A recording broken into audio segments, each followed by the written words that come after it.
Welcome to this comprehensive Python data science tutorial. In this series, we will cover the fundamentals of Python programming, data preparation, exploratory data analysis, model building, and evaluation, all the way to advanced techniques like regression, clustering, and machine learning algorithms.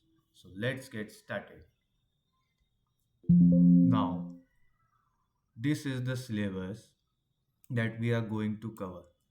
Now, in this lecture, we will be covering basics of coding in R and Python. Now, we will be covering only in Python. So, under this, we will be covering these all topics, namely using comments in Python, executing commands, importing packages, getting data into Python, saving output, accessing records and variables. Now, let's get back to the slide. Here, Python fundamentals.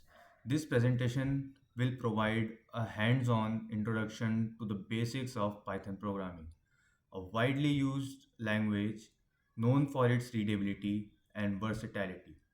We will cover core concepts such as adding comments to code, executing Python commands, improving external packages, and working with data input and output.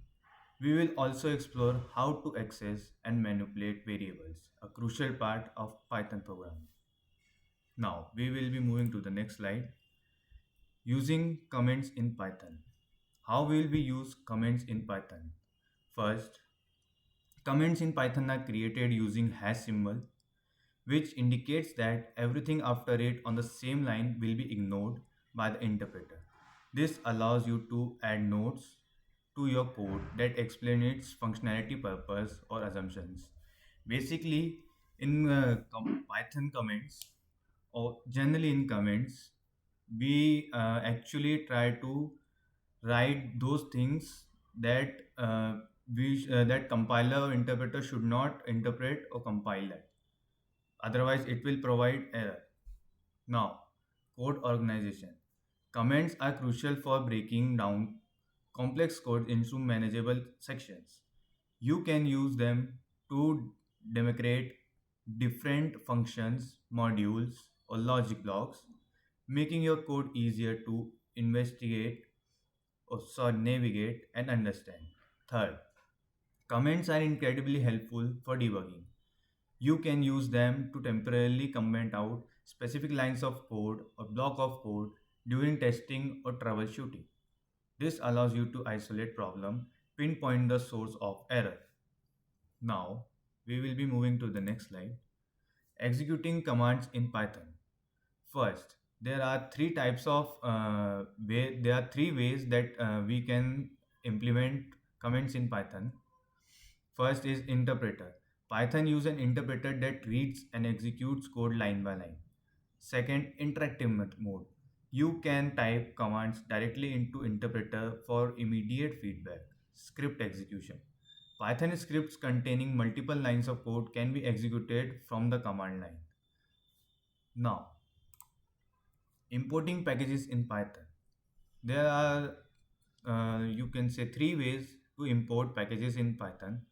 First are library, second is modularity, and third is installation. Now in libraries, Python packages, often called libraries, are collection of pre-written codes that provide specific functionality. These libraries offer a wide range of tools for tasks like data manipulation, web development, scientific computing, and more. Modularity. Importing packages promotes modularity in Python programming. Instead of writing every piece of code from scratch, you can leverage existing code libraries, allowing you to focus on unique auspicious aspects of our program and save time and effort.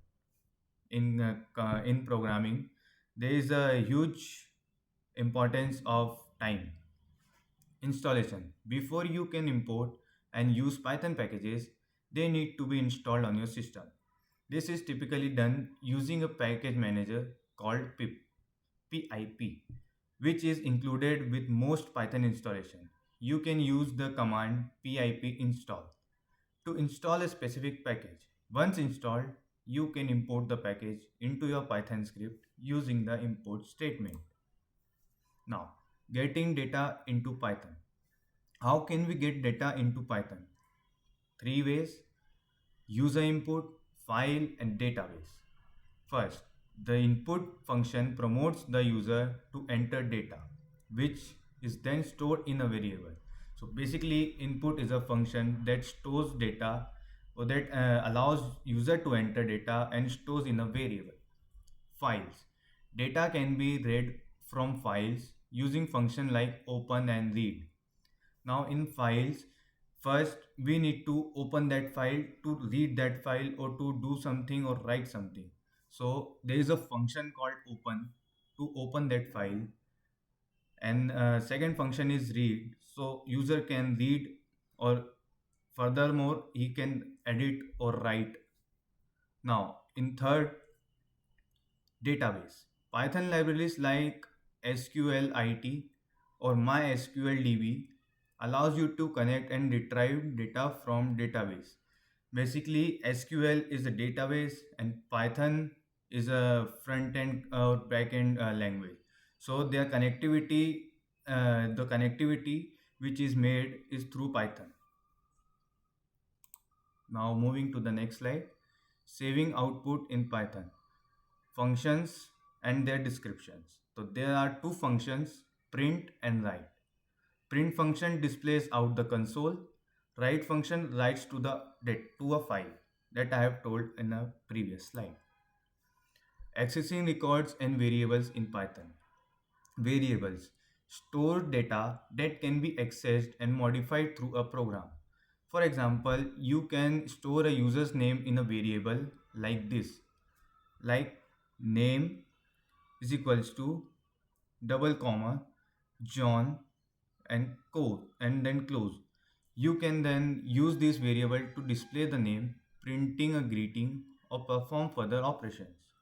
List ordered collection of data accessed by their index. This means the data is stored in a specific order and you can retrieve individual items based on their position in the list. For example, you can create a list of fruits like apple, banana, cherry, etc.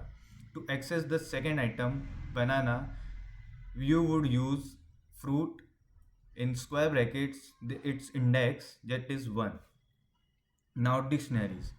Unordered collection of key value pairs accessed by their keys. Dictionary allows you to associate a value with a specific key. For example, you can create a dictionary of employee information like employees, name, colon, J, role, engineer, department, tech. To access the employee's role, you would use employee and double commas role.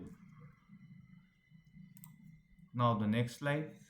Now, what is the conclusion of this slide? These fundamental concepts provide a strong foundation for further exploration in Python programming. You can now learn about more advanced topics and such as data structure, central flow, and object oriented. Now, we will be making more lectures on this, including DS topics. This is the first lecture, an introductory lecture to Python, comments, and various other topics. So, thank you.